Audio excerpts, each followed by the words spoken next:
And here we are back at Talk Back, Western Montana's only live interactive radio talk show. And the phone lines are open. Good morning, John. Hey, good morning, Peter. How are you doing? We got some politicking with a real live politicker. Does that make sense? I don't know. Political scientist. We could tick if you want. But yeah, normally political science would be the field of study. We right? try to stay objective. That's right. We don't take a position. So on they're this. more of observers of ticks. I don't believe you in for the a minute. political world. No, I tell my students because we talk about gun rights, you talk about abortion, and those are some of the issues the Supreme Court deals with. What I tell them in class is that it's fine to be boo or yeah on these things, but what you want to try to do is step back and think about these things more analytically too. Right? It's fine to do both. So let me ask you just a general question. Background, because I know you work with philosophy a lot, right? Right. You might want to introduce our guest. Oh yeah. We should do that. Hi. This is Patrick Peel from the University of Montana, Dr. Patrick Peel. He's a political science professor there. Nice to see you, John and Peter. Nice to see you again, Patrick. And today we're going to be talking a lot about the Supreme Court, recent decisions and changes that have occurred in that court, maybe a titanic shift after the death of Antonin Scalia. I think so. But back to what we were talking about, the back and forth about political philosophy or political science, I should say. What do you think is the purpose of political science? Well, there's lots of things we could say. What I tell my students, as people know, we live in a highly polarized sort of society. We live we don't. We live in a democracy. we live in a democracy where you want people to be able to discuss the reasons for their beliefs in a constructive and critical way, not just that, you like chocolate ice cream, I like vanilla, which we can't say anything about, but these issues of fundamental constitutional structure, public policy, and we want to learn and develop the capacity as citizens of a democracy without pulling out guns and knives and, Are you telling me that you're actually asking people when they have a political view to try to think about it and explain why they think that? Are you kidding me? That's what we want to do. That's what we want to do at the university. Okay. Well, that sounds like a liberal art. Right? That sounds like I think so. Literature, English, or history. All these different fields could tackle that. Right. But political science must come at these issues at a particular angle, right? Right. Well, obviously the subject of the distinctiveness of the subject of politics. So you're obviously spending, rather than, although I guess you could study politics reading Shakespeare or something like that. But we read the Constitution and we read Supreme Court cases and decisions, and we think about the structure of American constitutional government, what the values are, what it means to be a citizen in the United States, where we've been in the past and where we're going in the future. If you don't know where you've been in the past, you don't know about the institutions that structure our way of life today, it's very hard to know where we should be going in the future. And for students, I think for everyone it's good to ask these questions, but for students, especially when you're in a university, you want to be thinking about these sorts of things. So, well, let's start doing that. Give us something to chew on. If you haven't been following the news, a major leader of what they would call the originalist school of interpretation or the conservative school of interpretation, Antonin Scalia passed away in the past year. Suddenly, yeah. In February, And this changed the court dramatically because he was kind of you could either say the balancing power or the fifth vote on many of the decisions that would have gone, I would say, against the current administration. But he did it brilliantly. He was one of the great minds of the court. Seriously. Right. I think people, in terms of being a stylist, and people love reading his opinions because they were very punchy and to the point. No, you're absolutely right. Just kind of big macro sketch. During the 50s with the Civil Rights Revolution and movement and the Great Society, developing themes of the New Deal earlier, Earl Warren developed a certain jurisprudence for the court that people have characterized as liberal. There was a sort of dominance of the Democratic Party and of liberal attitudes and values in the court. Maybe we can get into what that means in the future. There was a counter-revolution that it began to occur in the 70s. And when Nixon finished his fourth appointment in 1971 of William Rehnquist, there were now 5 conservative votes on the court. And that has been the case since Scalia died in February. So for 45 years, we've had a conservative dominance on the court, or at least we've had 5 votes for conservative positions in the court. That has changed, and in this term, you see that transformation. Let me ask you this. This is something that always bugged me about the way we talk about liberal and conservative in the United States. All right. Just flat out, I don't think it's very easy to argue with, but I think that if you look at the Constitution, it is a very liberal document, certainly at the time that it was written. Right. But just in granting liberties to the public, it's a very liberal document, right? So when you say someone is conservative in America, they are binding themselves to that document, which is in its essence liberal. Right. So what does it mean when you say someone's a liberal or a conservative justice? Well, I want to know what you mean by liberal. What does liberal mean? Right. Liberal means to granting liberty or of liberty. So if you say you can have free speech, you have the right to bear arms, that's a liberal document. It's giving you liberties or allowing liberties to flourish. Right. Yeah, I mean, so there's some difficult terminological issues. So there's liberalism as a sort of political philosophy, which arguably is at the root of the founding of the United States, which is what you were gesturing to. And then there's kind of liberal and conservative in the way in which political scientists talk about it, and they come up with metrics so that they can code votes in Congress or so that they can code Supreme Court decisions. Well, everybody needs labels are really important. Right, so they can rank where these types of decisions fall. In terms of constitutional law, again, coming out of the New Deal, but really picking up in the Warren Court, there was a famous case in 1939 called Caroline Products. And there's the most famous footnote of Supreme Court history in that called footnote 4, where the court in the aftermath of the New Deal with the expansion of government, so we're basically going to give a pass on Congress legislating for economic sorts of issues, which we had pushed back against in the past.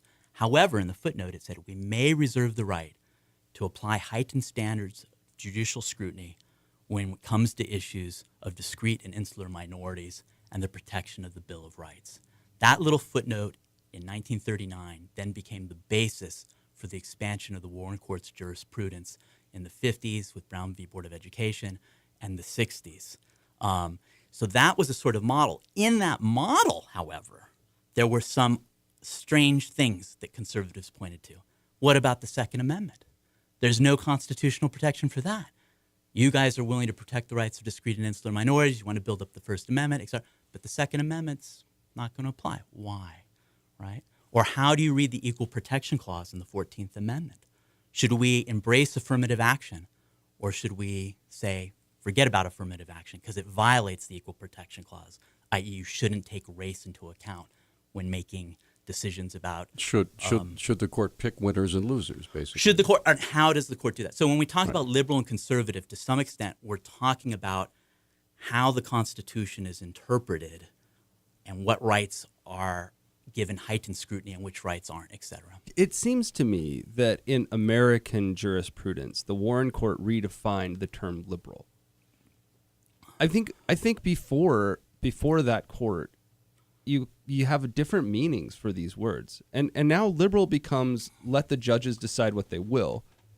Whereas before it was, the judges might disagree on minor inconsistencies of the text or interpretations of the text. But, it just seems to me like, as you were mentioning, we're going to forgo abiding by the Constitution when it comes to economic development issues. At what point did liberal begin to start to mean progressive as we see it now? In other words, there was a recent statement by a famous judge that said that the Constitution is just it's past its prime. We need to just get rid of it and start over. Yeah, move on to something else.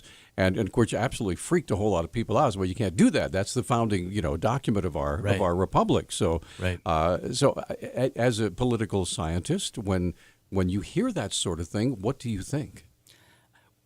What I think if you look at the text of the Constitution, you have to figure out a way to fill in the meaning of the Constitution. Okay, so you have words like equal protection or due process. It's hard to know exactly what that means. Why? Why is it hard to know what it means? Right. For most of these things, they're terms of art lawyers have been using in practice for many years. You just look at the way that it's been used, and you can apply it to the Constitution. Right. Tell you what, we're up against a break. I apologize for that. No, sure. We take a break about every 10 minutes. We're going to come right back. Make some filthy lucre, and but it's good for us. We're going to come right back. By the way, all 4 of our lines are open. We'd love to have you join in this conversation. That's what a talk show is all about. We've got 4 phone lines, 721-1290. We'll be right back.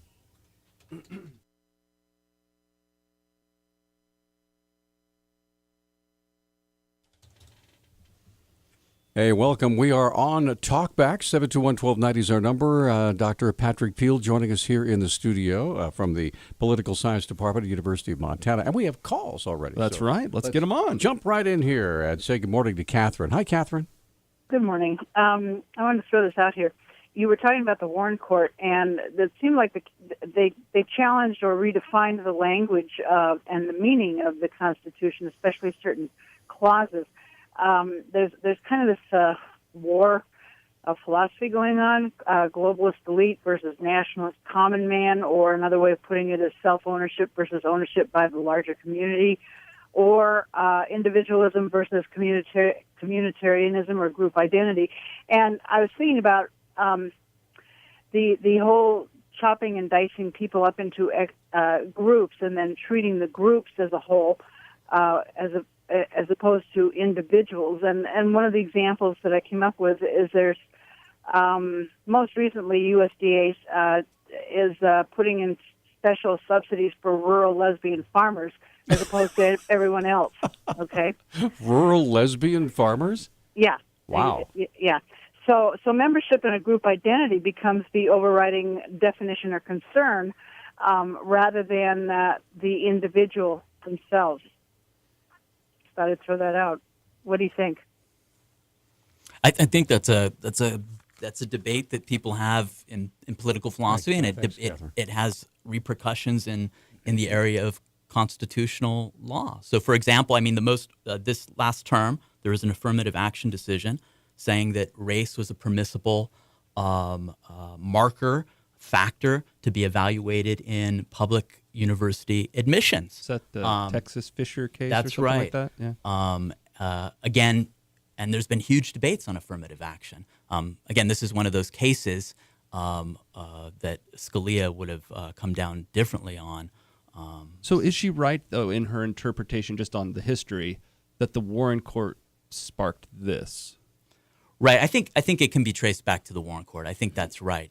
And again, at the core of it were large philosophical debates and political debates about the meaning of the Constitution. You were talking about, for example, the Equal Protection Clause and how you interpret it. One of the difficulties for the Warren Court is they went back and they tried to analyze the history of the ratification of the 14th Amendment, where you find those words, equal protection, to see if the court could rule that school segregation was unconstitutional.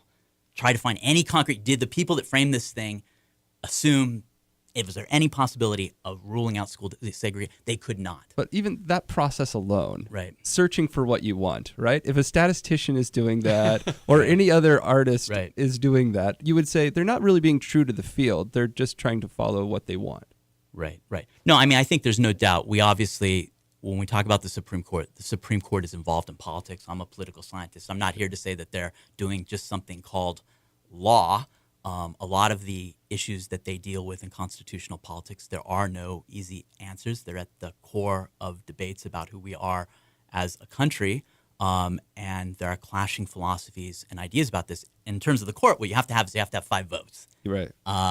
And if you don't like the decision of the court, then you can mobilize, groups can get involved, and they can try to overturn the decision, et cetera. But that's how our system works. I wanted to tie back to Catherine's question one more time because she had mentioned 2 words which we'll hear a lot of in this election season.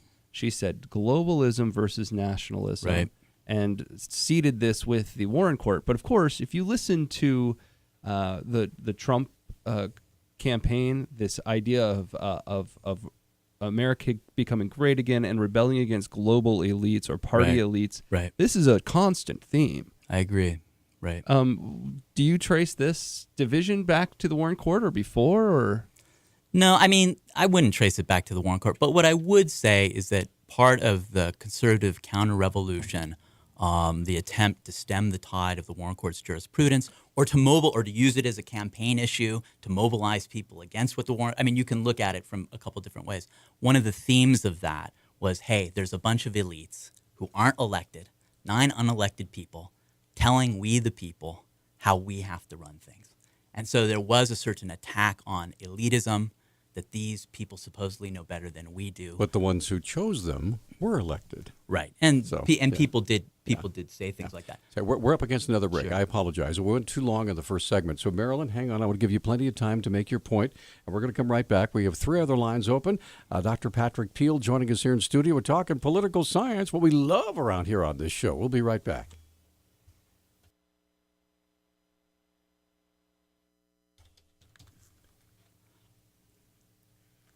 Hey, we're back on Talkback. 721-1290 is our number. Dr. Patrick Peel joining us here in studio, the Political Science Department, University of Montana.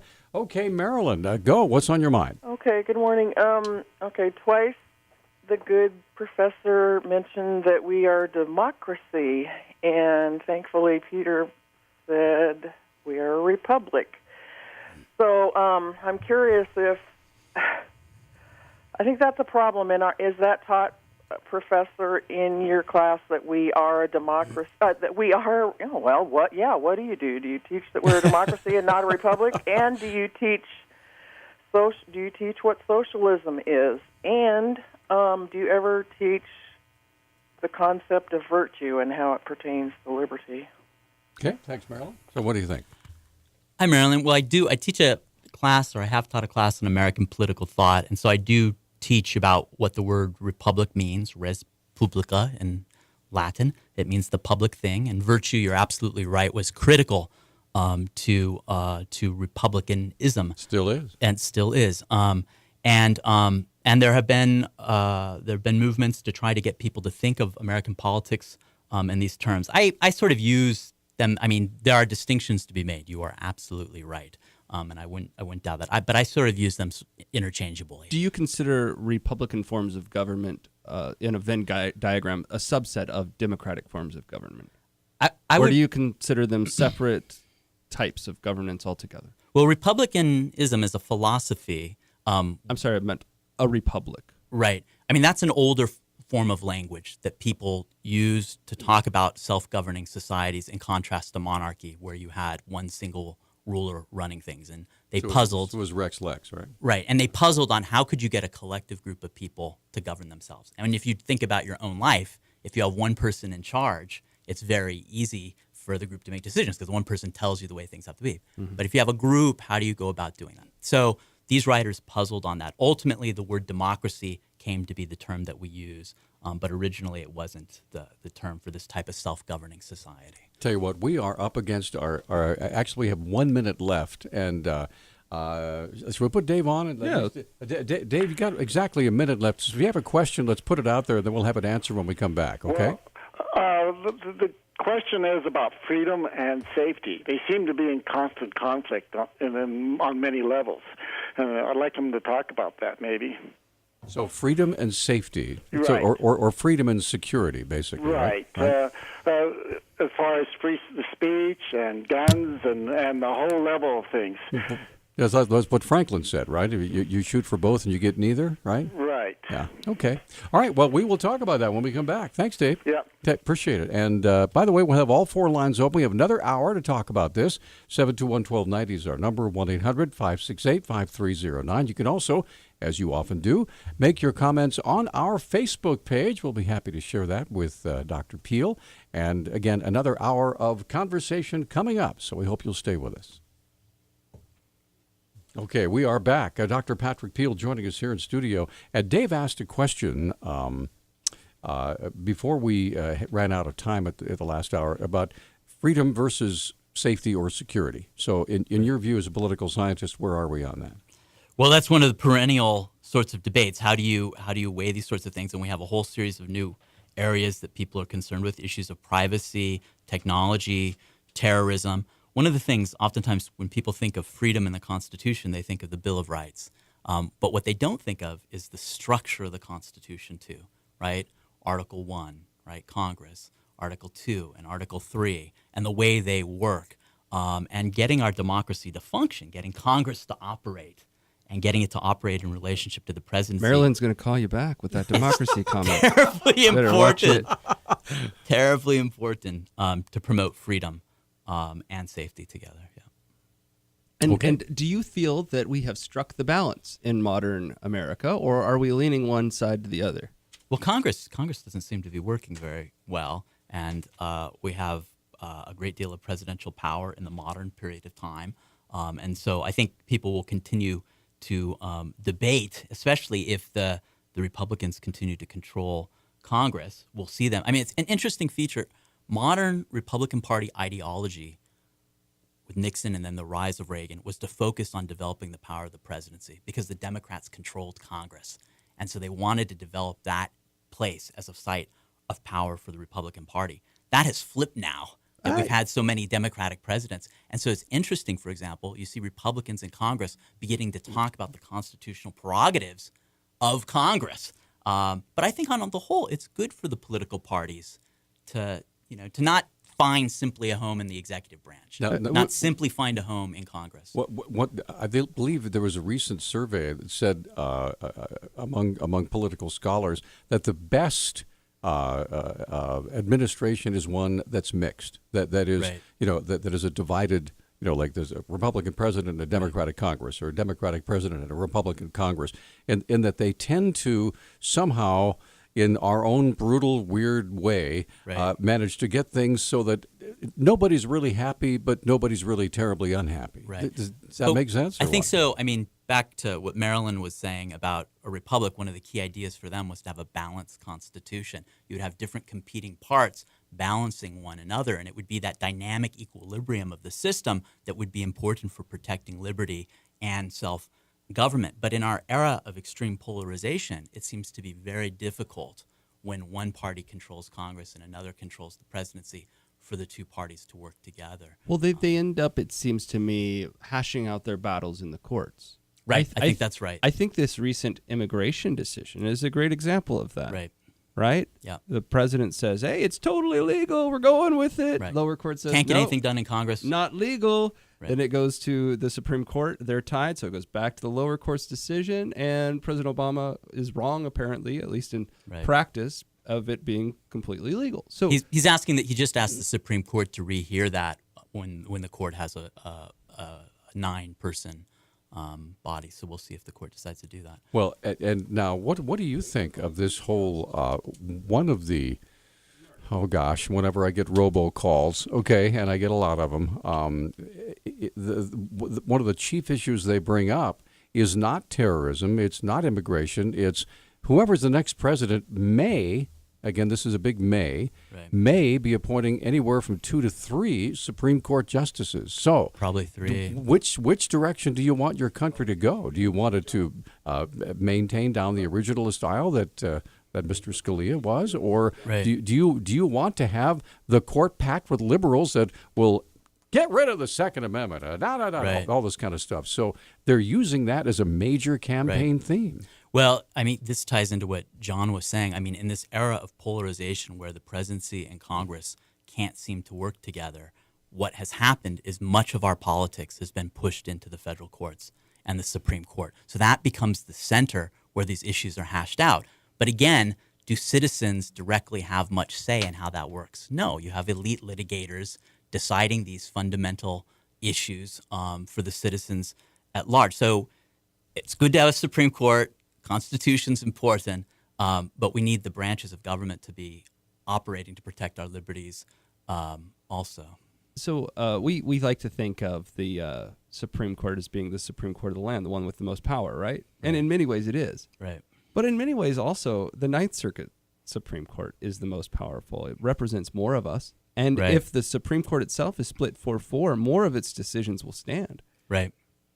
I see you got the L.A. hat, but the Ninth Circuit Court, also represents Montana. Right. Do you think it's fair that that particular court represents so many more people? By the way, more than all of the other district courts combined. Right. Well, there are debates about trying to split the Ninth split the Ninth Circuit, and I haven't kept up on whether where those debates are currently. I know that Arizona put forth a bill to try to divorce itself from the Supreme Court. Did it? The Ninth Circuit Court. Yeah. Right. It might have been Arizona or Nevada. I can't recall. Well, we're up against the break. We'll continue this. We also have Mark on the line. Mark, again, I want to give you plenty of time to make your point. And so we're going to take a quick commercial break, and we will be right back and get Mark. And we have 3 other lines open if you want to visit with the good doctor here. We'll be right back in just a moment. Let me look this up. Talk back, rolling right along on this absolutely gorgeous morning. Dr. Patrick Peel joining us from the University of Montana, the Political Science Department. And let's get Mark on the line. Mark, thank you for holding. What's on your mind? Hey, Dr. Peel, I got a question. Do you think the higher level courts, are they allowed to use computers to decide research their cases? Yeah, absolutely. LexisNexis, there's a bunch of computer databases that people use now rather than having to tote around lots of big, heavy books. And there's a debate about how much social science, for example, should be used in court decisions. Should we try to have the best empirical knowledge we can? Other people say, look, that's not, you're not a legislature. Legislatures are designed to evaluate empirical evidence. Courts should be reading the law and paying attention to the black letter of the law. So there are debates about these sorts of things. Well, and, go ahead, Mark. Oh, one follow-up question. I thought that it would help them speed up their caseload, but caseload seems getting longer and longer. I think that's at least right. For the Supreme Court. Now, is one of the reasons for that because there is so much more information available now to the justices to make a decision because of computers and our modern technology?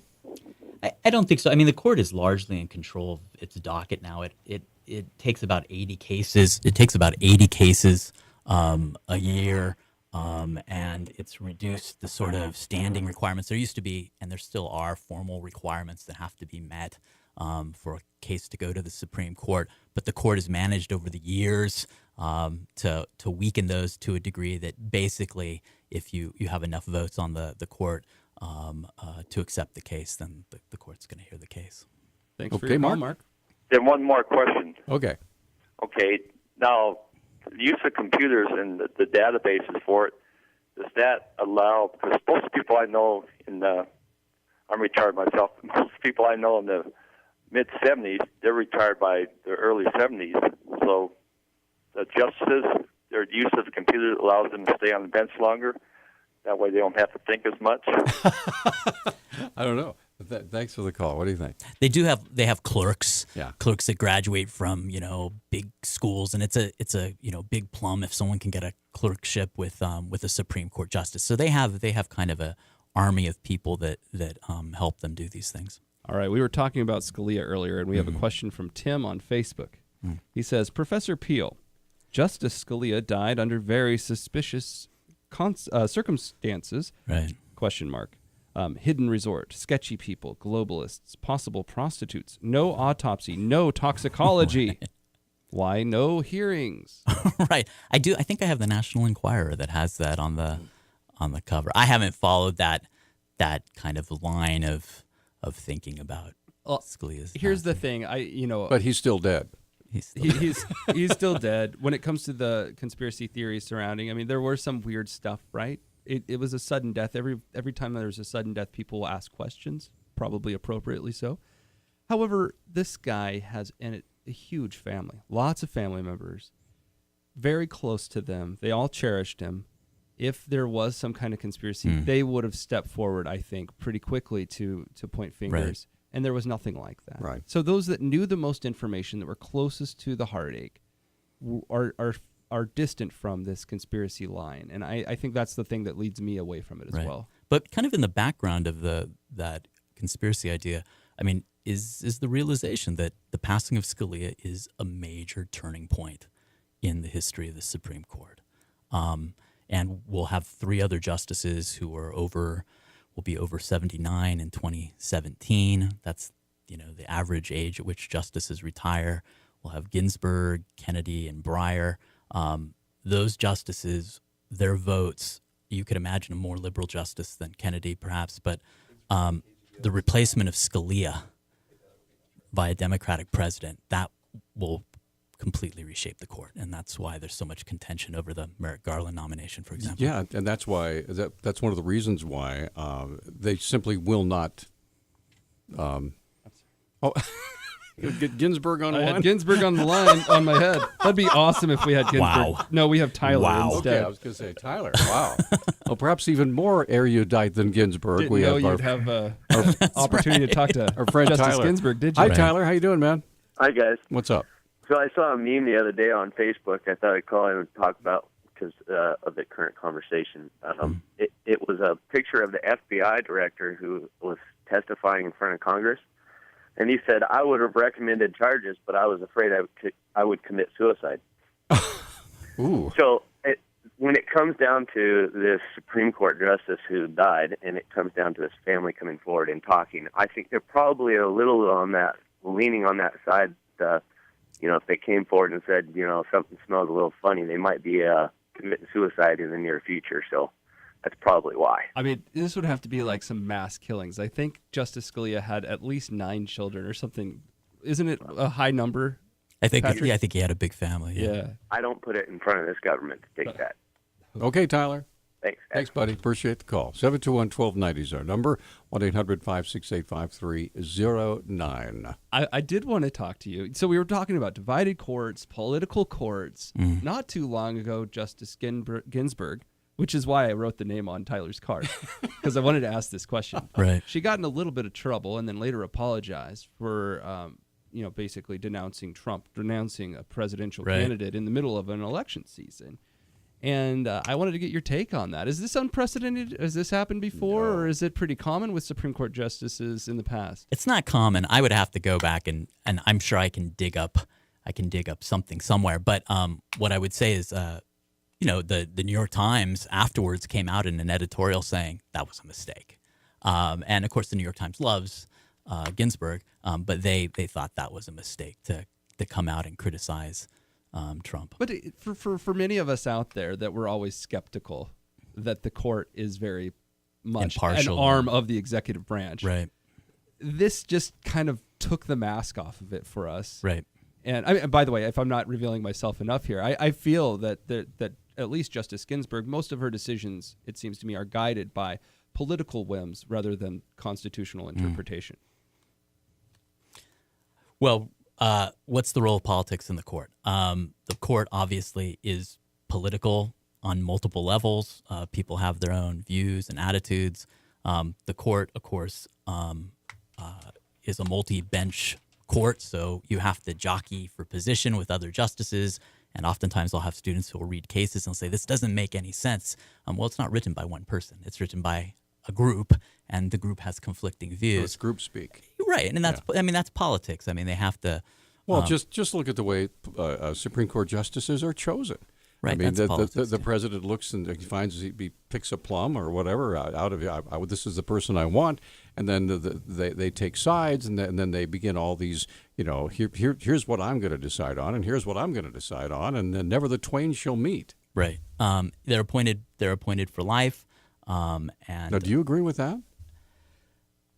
I think that's a good idea on the whole. I think federal court judges should be appointed for life. What if we reach the point where people stop dying? Right. I mean, what if people get senile? What about being senile? Exactly. They don't even just people live longer now. When should people be forced to retire? Compared to 200 years ago, right? We are almost to the point where people aren't dying anymore. They would never have expected people like Antonin Scalia even to the people still in be Washington on the court. could live forever. Right? Never. All right, we're going to come right back before we launch into the stratosphere. 721-1290 is our number. All 4 lines open. Dr. Patrick Peel. We're talking politics, specifically political science, and we'll be right back in a moment. Hey, we are back on Talkback. 721-1290 is the number. We're going to get to Alan and Dave here in just a minute. But first, ladies and gentlemen. Yeah, a quick shout out to all those small business owners out there. I hope you know that established businesses in the Missoula area are pre-qualified for a small business loan up to $250,000 through Lendio. Wait. It's Lendio. That's right, but that's at the end. The end of the script here, Peter. Sorry. Go ahead. Lendio works with over 75 lenders so they can help you get the best terms available for your small business. You might have a landscaping business and want to add an extra truck and crew. Maybe you're wanting to add new staff or inventory to your store. Maybe you're a radio station wanting to pay your employees more money. That's right. Maybe you're a political science professor and you want to build robots to teach your classes.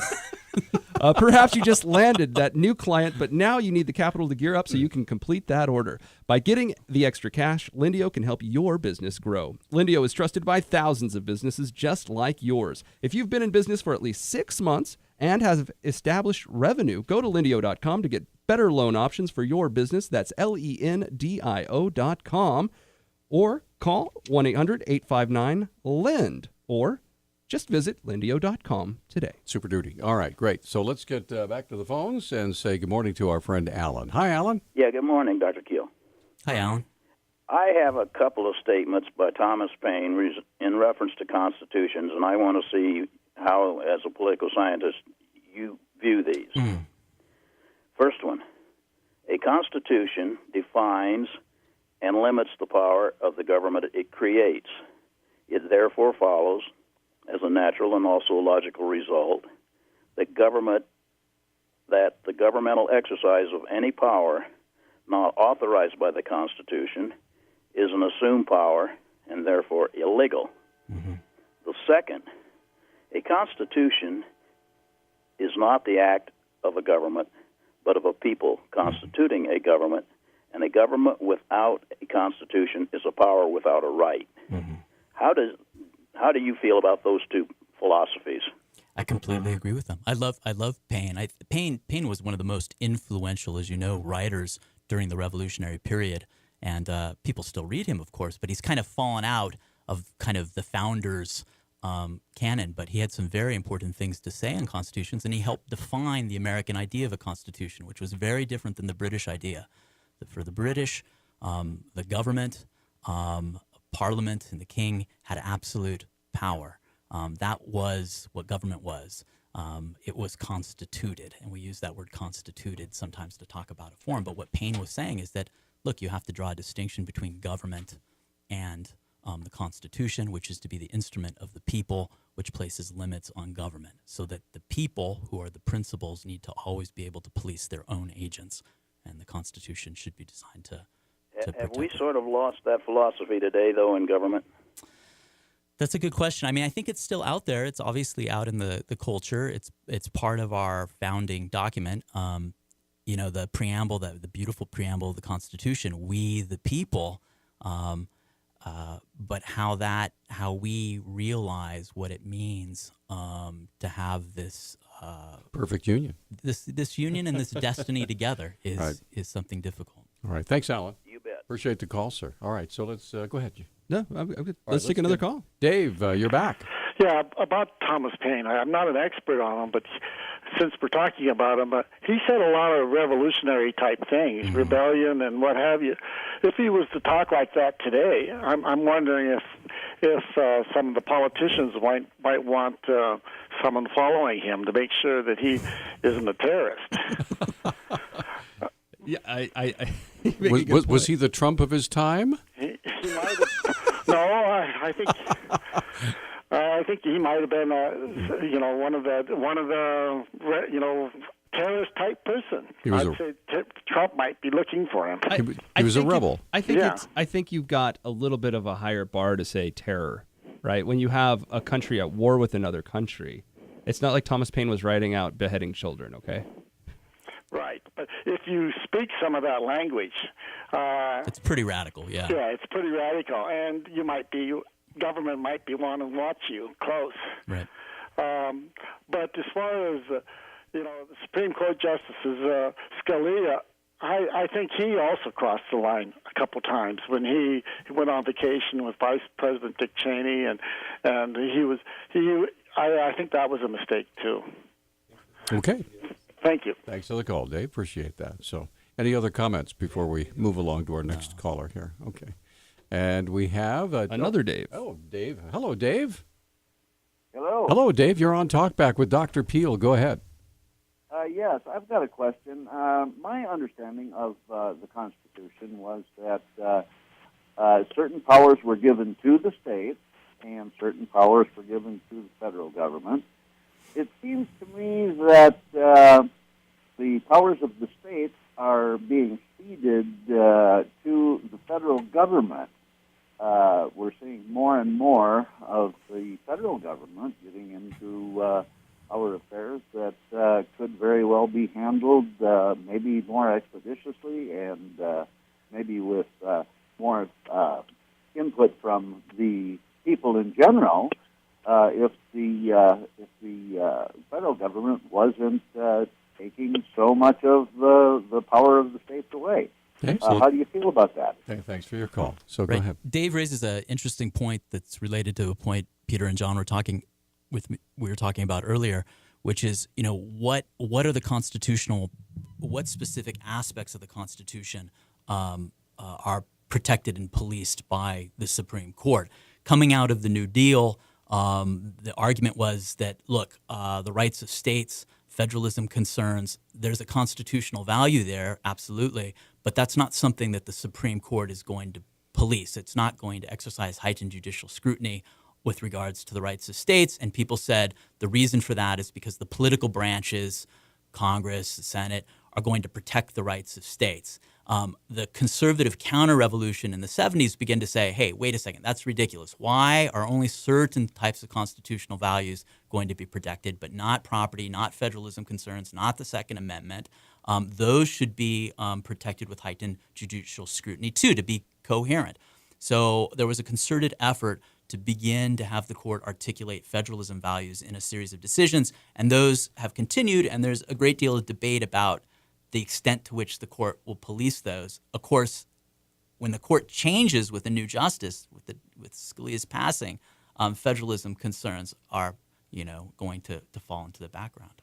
I figured I'd read some of these, quote, terrorist, end quote, statements from Thomas Paine. Oh, good. Quote, he that rebels against reason is the real rebel, but he that in defense of reason rebels against tyranny has a better title to the defender of the faith than George III.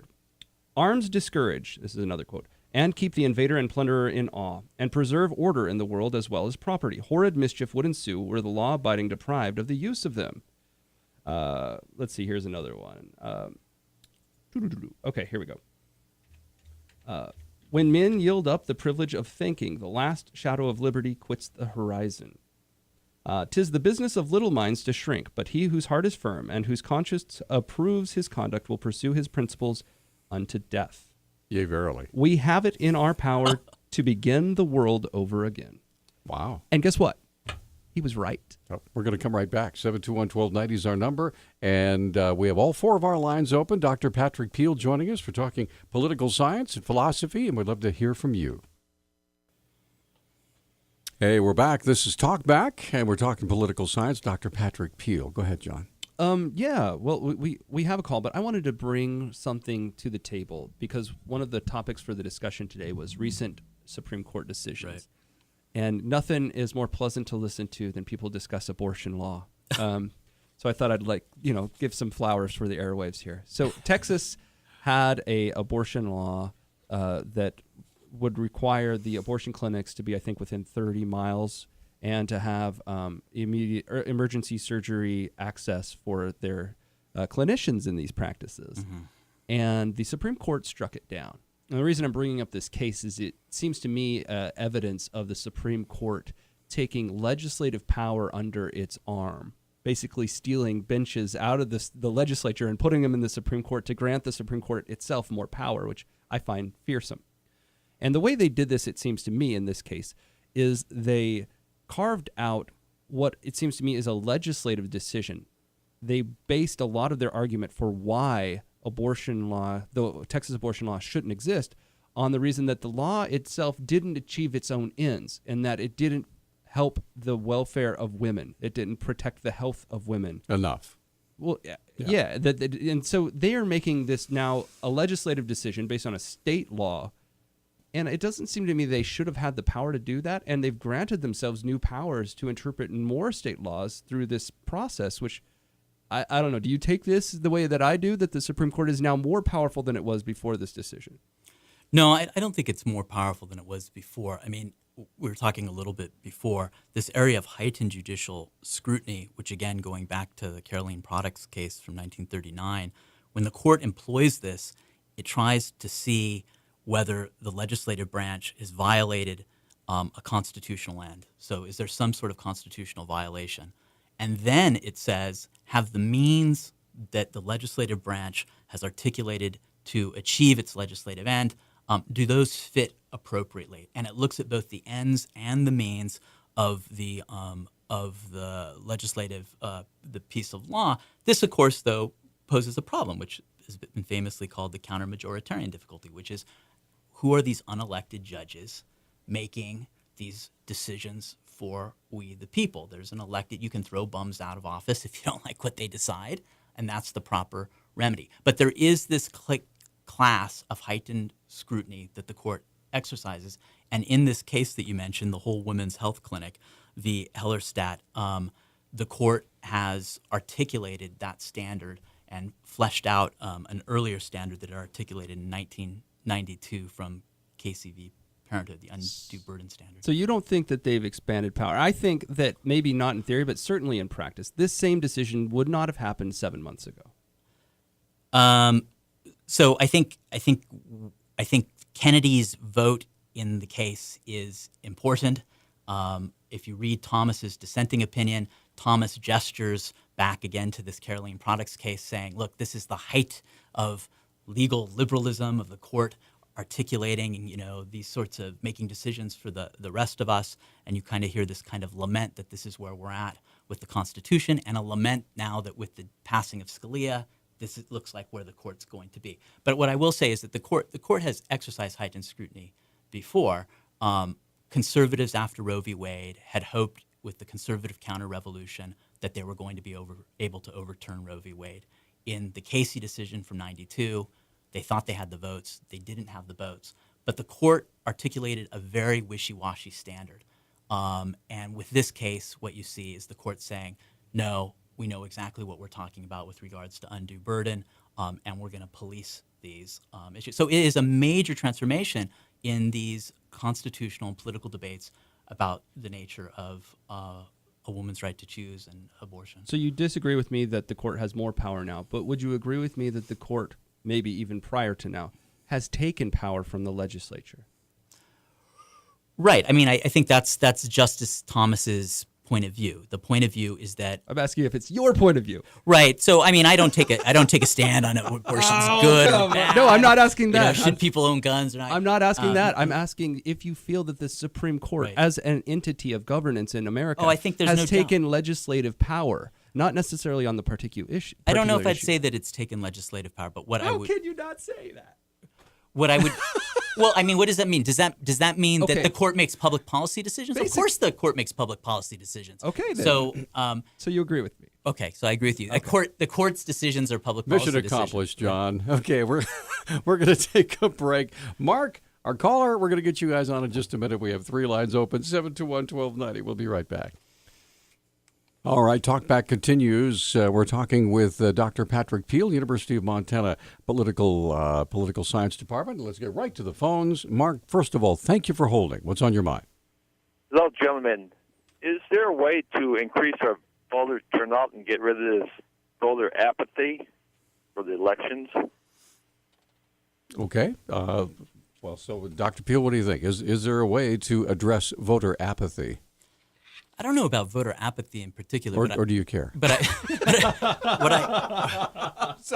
I will say is there's a great deal of debate currently on things such as voter ID laws and other regulations that the states may pass that people argue decreases voter turnout. And it looks like the court has just agreed to think about taking a case from North Carolina on voter ID sorts of issues. So this goes back to a case from 2013, the Shelby County v. Holder case, which had to do with the Voting Rights Act of 1965.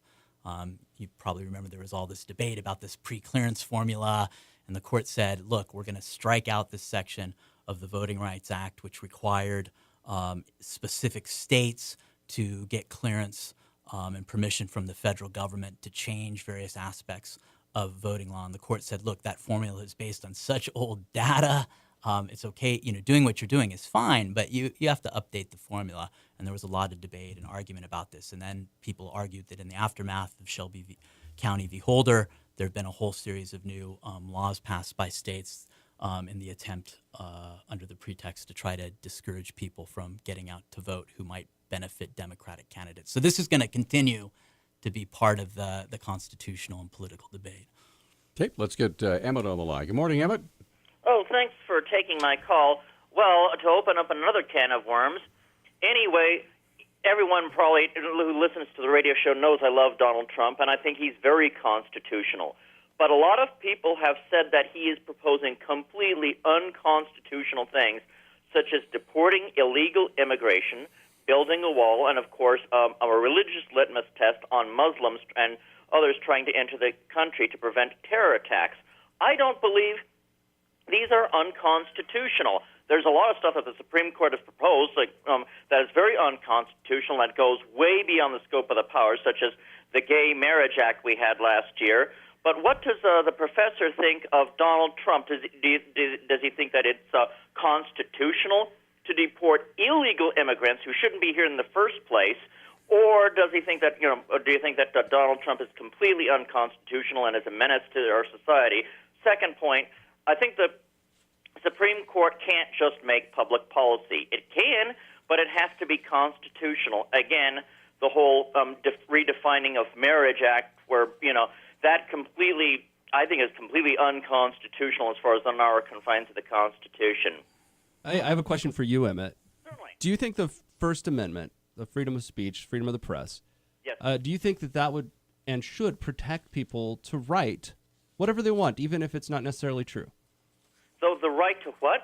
The freedom of the press, First Amendment. Do you think that should protect your right to write whatever you want, whether that's true or false? Well, of course it should. Okay, well let me read you whatever I want. Let me read you a Trump quote. Okay, this is Trump tweet just from 2 days ago. Quote, "It is not freedom of the press when newspapers and others are allowed to say and write whatever they want, even if it is completely false." So you have a basic constitutional disagreement with Mr. Trump. Well, that's interesting. He's talking about completely false. He's talking about the calumny against him. You don't have a right to write lies. I can't say that the people, some people here in town are horrible, doing horrible things when I know that that's not true. If I were to lie about you or on the airways or whatever, that's completely different. You have a right to your political opinions. Freedom of speech doesn't cover lies. No. Well, he didn't even say lies. He said false. Yeah, false, lies, same thing. No, they're not. You can say something that's not true, right? And do it without intention. To lie, you have to have intention. All depends on malice. Well, that's interesting. That's an interesting debate. Well, you would have a right to say something technically that isn't true if you didn't know it isn't true. But what Donald Trump was trying to say is the media is lying about me. I'm Donald Trump. They're lying. They're deliberately distorting what I have. No, you don't have a right to say lies and spread calumny like, Peter Christian doing this, and this when he's not. By the way, he is. I watched him do this and this and this. Thanks for your call, Emmett. Well, I'm sorry for sidetracking there. We'll get Patrick on. Okay, so what do you think? So I'm not sure I'm aware of constitutional arguments against the idea of what he's proposed in terms of issues of immigration and deportation or the wall. I think the one people focus on is the violation of religious liberty by saying, look, you fall into some sort of religious category and therefore we're going to treat you differently. I think that's the one that people kind of look at and go, I'm not sure about this. Okay, we're up against a break, so we're going to come right back. 1 minute timeout, and then we still have 4 lines open. Dr. Patrick Peel with us for about the next 8 minutes or so. So if you have a question or comment, want to get in on the conversation, we'd love to hear from you. Again, that's 721-1290. Oh, yeah. We're back on Talkback. 721-1290 is the number. 1-800-568-5309. And we do have a caller. Dusty, you're on with Dr. Patrick Peel. Hi. How are we doing? Good. Fantastic. What's up? Hi, Dusty. Good. I have a question, and I guess they're saying it's unconstitutional to treat someone differently based on religious. It's unconstitutional for the immigrants and illegal immigrants. How is it unconstitutional if they're not U.S. citizens? Right. Well, there's certain things that, people are, entitled to based on our laws in general. There are things that people are not entitled to. But the issue of religious liberty, whether you could just, pass a law specifying, Quaker, we're not going to allow Quakers from other countries to enter the United States or some sort of thing like this. I think that's the one that people kind of they wonder about. So I think there's two different topics here, right? There's the quote unquote Muslim ban, which Trump has backed away from, right? And I think rightfully so, and has a different extreme vetting is the new policy that they're talking about, which is no longer strictly Muslim in nature. It's a little bit more specific. And I think it would be hard to argue that the new standard that he's kind of put forward has a constitutional prohibition to it. What do you think? I'd have to look at the new standard. I mean, I'm not sure, to be honest with you. Okay. Anything else, Dusty? Well, I have a hard time with the concept that everyone in the world is protected by our Constitution, and it should be reserved for American citizens. Well, now let's talk about the rights as spoken within the Declaration of Independence.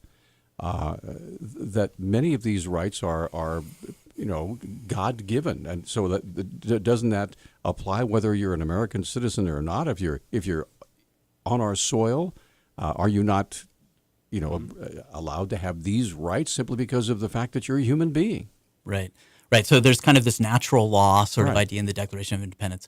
But in terms of specific rights in the Bill of Rights, I mean, the specific rights and protections that people are guaranteed are, there's lots of different various justifications people will give. But you have to be a citizen to have them. Right.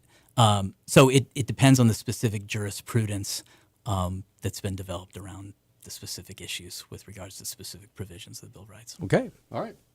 Thanks for the call. All right. Tim, you're on Talkback. Go ahead. Yes, good morning. I would like just to ask Professor Peel or this, particularly talking about Muslims and the Islamic, political Islam versus religious Islam.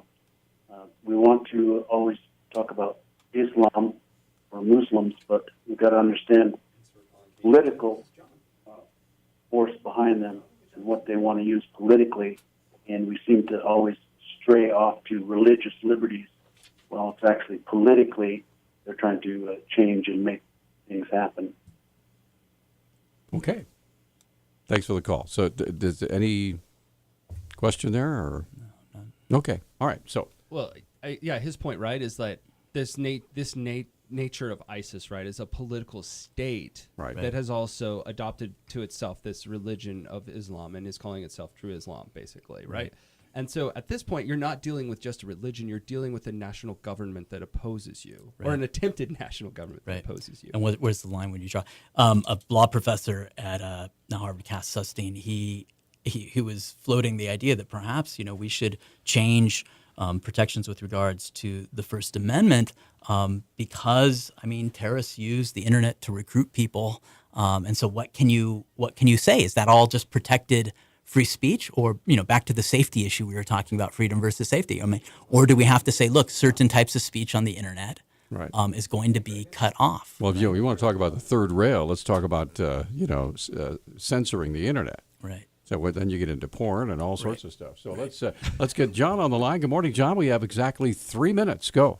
Okay. With regard to the issue of freedom of religion, the law does not supersede its giver, and if God is the giver of law, then he is who should be respected, not the law.